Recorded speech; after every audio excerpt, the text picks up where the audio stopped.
Sir काय सांगाल, कर्जमाफीची घोषणा झालेली आहे. आज राज्य अधिकृत जरी घोषणा नसली तरी मंत्रिमंडळाच्या बैठकीमध्ये मंजुरी देण्यात आलेली आहे. मात्र अजून शर्ती आणि अटींच्या बाबतीत मला वाटतं आपण परिपत्रक जर आलं. आज सगळ्या शेतकरी बांधवांना विचाराल तर ते एकच सांगतात की जी कर्जमाफी त्यांच्यापर्यंत पोहोचली, कर्जमुक्ती कुठेही होर्डिंग बॅनर गाजावाजा न करता आपण खात्यापर्यंत पोहोचली, बांधावर पोहोचली, ती दिलेली होती मुख्यमंत्री उद्धवजी ठाकरे यांनी 2020 साली.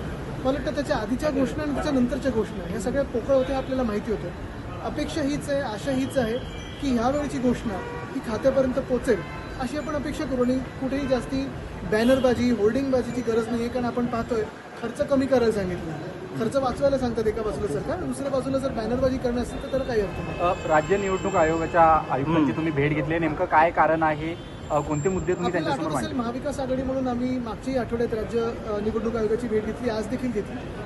SIR सुरू जेव्हा होणार आहे, अजून झालेलं नाही आहे, पण 30 जूनपासून SIR सुरू होईल.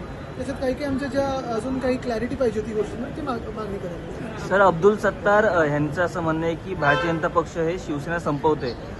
महायुतीमध्येच आता पुन्हा एकदा वाद निर्माण झालेले ते आहे. जे शिवसेनेबद्दल बोलतायत, मिंदेंची ही शिवसेना नाही आहे, शिवसेना ही उद्धव बाळासाहेब ठाकरे पक्षासोबतच आहे. ते जे बोलतायत ती मिंदेंची चोरांची टोळी आहे. पण विधान परिषदेमध्ये ज्या पद्धतीनं एकनाथ शिंदेंना कुठेतरी कॉर्नर केलं गेलं जात आहे, याचा अर्थ आता शिंदेंनाच बीजेपी दाबतंय असं म्हणायचं का? हे तो सिर्फ ट्रेलर आहे.